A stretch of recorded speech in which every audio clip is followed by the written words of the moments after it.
Benvenuti a Basta Parole ma Fatti, terza puntata con il nostro ospite Marino Finozzi, assessore regionale al turismo e al commercio estero. Continuiamo a parlare di turismo, abbiamo parlato di cosa è stato fatto per il turismo veneto, il futuro, cosa riserva il futuro a questo settore importante per la nostra regione, e ora parliamo di imprese che stanno vivendo un cambiamento perché i turisti stanno cambiando. Certo, sta cambiando il modo con cui noi facciamo vacanze, soprattutto in due aspetti. Il primo è la durata delle vacanze. Fino a pochi anni fa si pensava a un'unica destinazione, lì ci si rimaneva per 15-20 giorni, non si conosceva quello che stava attorno. Oggi invece si preferisce spezzare la vacanza in tutti i 12 mesi dell'anno, vacanze più brevi ma vissute in maniera più intensa. Quindi quello che le imprese devono fare è organizzare dei pacchetti che diano al turista delle emozioni in grado di accontentare le loro aspettative, che questo poi fa in maniera tale che ritornino e magari attraverso il passaparola portino anche degli amici. Il secondo aspetto sono i mercati.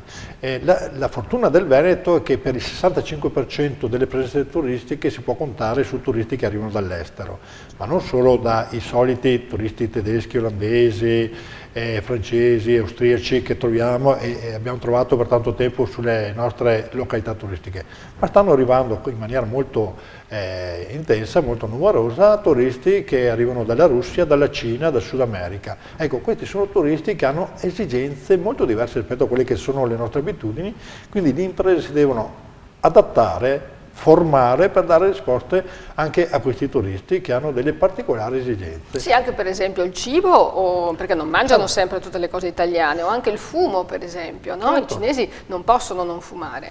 Infatti sono degli aspetti molto particolari che la cultura dell'accoglienza, che è molto sviluppata nel nostro territorio, deve migliorare. Quindi le imprese in futuro dovranno veramente avere nella propria compagine del personale, degli operatori che operano nel settore del turismo, persone che siano in grado di dialogare in russo, in cinese, in portoghese, in spagnolo, cosa che fino a poco tempo fa pensavamo non necessario. Quindi l'evoluzione di impresa turistica in Veneto sarà proprio questa capacità di internazionalizzare il proprio servizio. Certo, persone che conoscono molte lingue sono assunte per esempio nei grandi centri commerciali perché soprattutto i russi ma anche i cinesi acquistano molte cose di griff, no? Beh, lo shopping è diventato quasi uno dei motivi principali per cui si sceglie l'Italia, in particolare il Veneto, per le vacanze.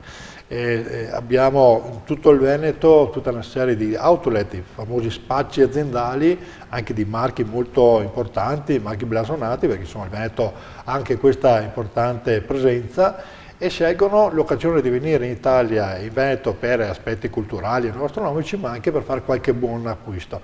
Quindi stiamo predisponendo una mappa dei outlet presenti in Veneto perché il turista possa anche usufruire e approfittare di questa occasione. Benissimo, grazie Marino Finozzi, interrompiamo qui questa terza parte, continuate a seguirci perché parleremo ancora di turismo.